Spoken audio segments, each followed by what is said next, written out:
Hey, welcome back to my channel. Appreciate you stopping by and check this out. Got my Q6 Plus 300 watt power supply on the bench, and we're going to clean this.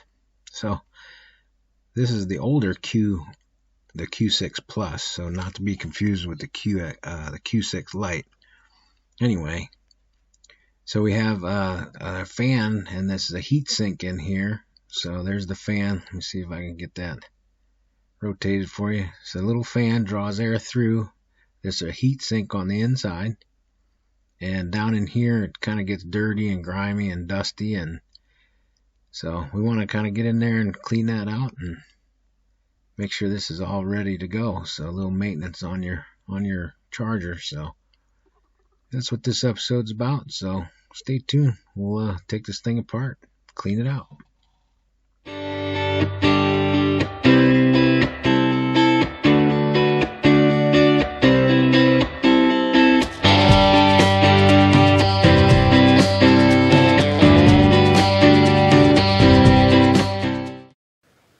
So we have some plastic picks for cell phones, because what we actually have to do is, on this unit, we're going to have to heat this screen because this is glued to the frame. Isn't that wonderful? So we're going to have to delaminate this screen without breaking it or warping it or melting it or whatever, and we're going to pull that off, set it off to the side, and then we can get to the screws to take the thing apart. So we're going to need something that's not going to break, crack, or damage our screen, so we can remove it, which you can find these like on Amazon or wherever to take apart cell phones. And also we need a heat gun, and I just have an inexpensive heat gun, and we're just going to warm this up. We don't want to burn it, we don't want to melt it.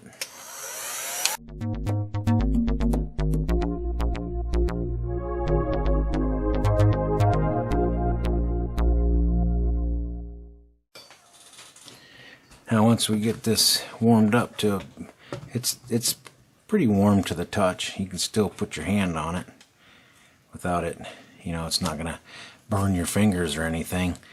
So we're gonna grab our pick here, and we're just gonna lift that off just a little bit, and then we'll get another one of these in here, and we're just gonna go around and delaminate that. Now you can feel this, the sticky starts to get a little bit too much. We can apply a little more heat. Okay, hopefully you can see that in the film. I can feel that the adhesive is starting to cool down. Just gonna hit it with a little more heat. Alright, come around here now. The one thing you want to make sure is that when you get this thing apart, you don't want to touch the interior screen, so that the screen that's behind this protective layer here is okay. The LCD screen, we do not want to touch that. I'm going to set this sticky screen, I'm going to set this off to the side so I don't actually get anything contaminants. I can see there's a little bit, there's like 3 little pieces of garbage on this screen here. I don't like that, so I'm gonna blow that off. Okay, so now it's nice and clean again. And as you can see inside the body here, we have our 4 Phillips screws. So we just want to grab our Phillips screwdriver, and then I have a towel on my leg here. I'm wiping any dust or debris that might come off this screwdriver. Alright, we're just going to grab some tweezers here, and we're going to peel this up just a little bit so we can see inside. Okay. You can see there's a ribbon cable right here that goes down to the bottom corner. Okay.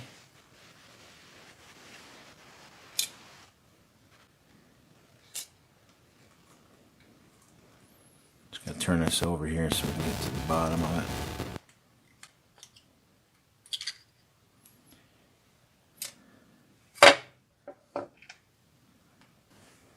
Alright, after further inspection of this unit in here, we had a little something fall out. Look at that little capacitor. Isn't that something? This little capacitor has fallen off the board, right here. So there's the two pads there. So what we're going to have to do is get our voltage meter, our multimeter here, and figure out which pad is ground. And once we figure out which pad is ground, then we can have our polarity of our capacitor. So the black line here on the side of our capacitor would be ground. So that would be ground to ground.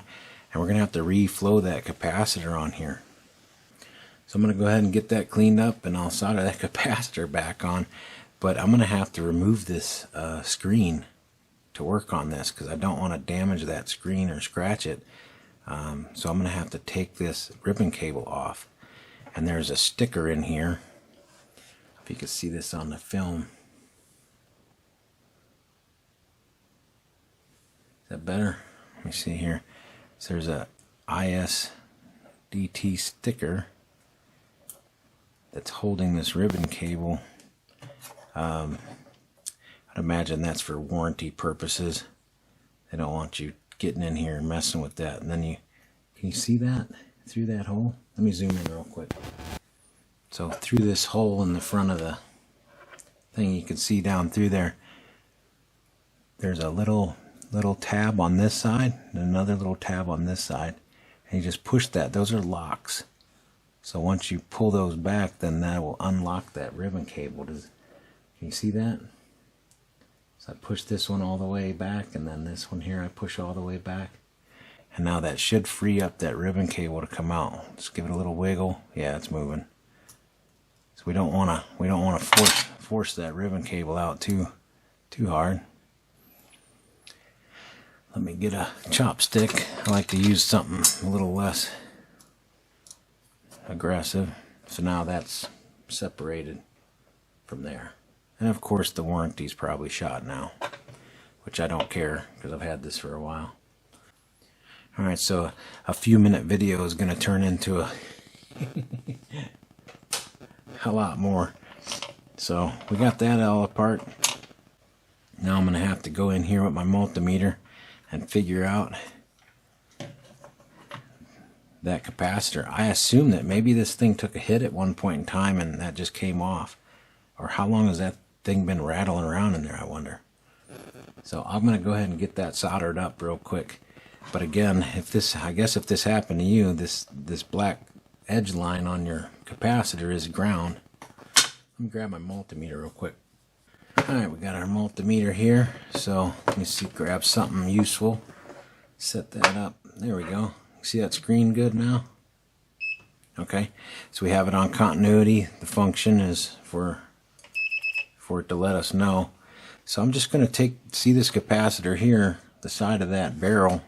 See that right there, that barrel, that gray line right there is the negative side of the capacitor.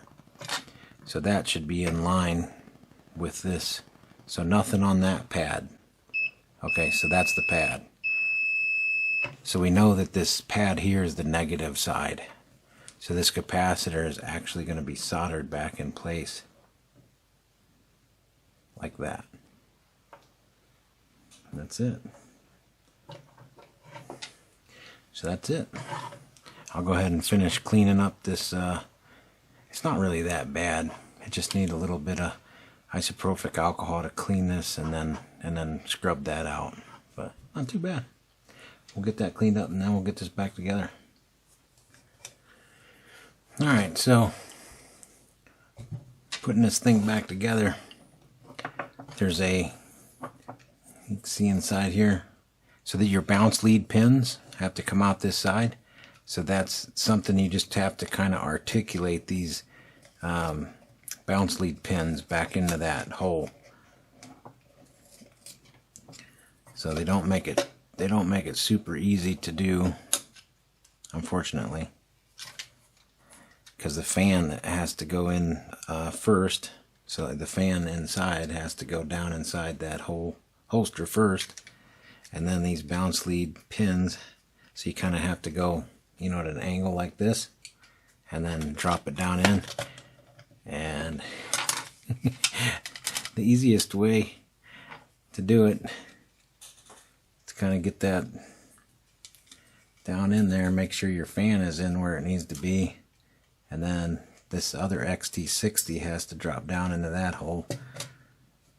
So it's just a matter of kind of nothing really, you know, you're not forcing anything. You don't have to press or push on it. It literally falls into place if everything's lined up. And then once everything's lined up, the whole thing, like, I mean, you can kind of jiggle it and it all falls into place. So not much to it.